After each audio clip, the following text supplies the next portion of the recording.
पिछले 5 सालों से जीवन में अंधकार छाया हुआ है, कभी भी सफलता नहीं मिल रही है। जीवन में आगे क्या करूं क्या ना करूं समझ नहीं आ रहा। सफलता किसे माना है आपने? महाराज जी, श्री जी मैं पढ़ाई पूरी की और मैंने श्री जी से कहा कि मैं अब क्या करूं। उन्होंने मुझे कुछ संकेत दिए थे कि आप सरकारी में जाइए और प्रभु की सेवा करिए। फिर सफलता नहीं मिल रही उसमें एग्ज़ाम में, और अभी है। आप हमारी बात समझिए, आपको श्री जी ने संकेत किया और आप सफलता नहीं प्राप्त कर, दोनों बातें झूठी है ना, दोनों बातें झूठी हैं। आप सत्य को स्वीकार कीजिए। श्री जी के संकेत को आप जानने लगे। आप श्री जी के संकेत तो तभी जब आप उनकी मन की बात जान लेना, तो आप कितने बड़े सिद्ध हो गए। और फिर सफलता किसकी चाहते हो? प्रकृति जन्य की।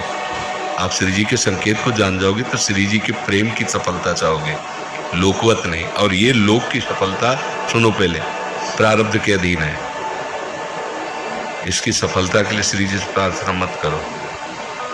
हमारी बात समझना।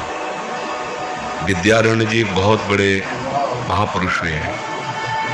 उन्होंने अपने माता पिता को सुखी करने के लिए, धन प्राप्ति के लिए गायत्री अनुष्ठान किया। ब्राह्मण कुल में जन्म हुआ था। एक पुरस्कार 24 लाख गायत्री होता है। उन्होंने एक पुरस्कार किया, 2 पुरस्कार किया, एक बार भी कोई धन की प्राप्ति नहीं।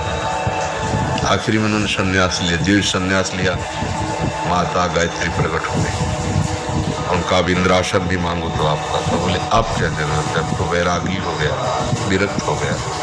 माता पिता भी पधार गए, उनकी सेवा के लिए अर्थ चाहना। 23 पुरस्कार किए और अब तब नहीं आई। उनका तुम्हारे अनंत जन्मों में ऐसे 24 महापाप थे जिनके कारण मैं नहीं आ पा रही। अब वो 23 पुराण से चरण से नष्ट हुए, पुरस्कार से, और 24वां तुमने संन्यास लिया। तो अब आप जो चाहो पर बोले चाहिए ही नहीं, क्योंकि अब सन्यासी हो गए, अब तो ब्रह्म प्राप्ति के। तो इससे आभास होता है कि अगर हमारा बुरा प्रारब्ध है तो हमको भोगना पड़ेगा। हम कितना भी प्रयास करें वो हमें, तो हम क्या करें इसमें, जिससे हमें परम शांति हो। प्रभु के नाम का जप करते हुए उन पर दृष्टि लगाएं कि प्रारब्ध से हमारा भरण पोषण शरीर का भले, ये हमारा भरण पोषण आपसे होगा ना।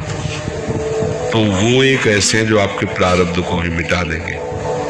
वो ऐसे शरणागत वत्सल हैं, सब लिखा पढ़ी अलग कर देंगे।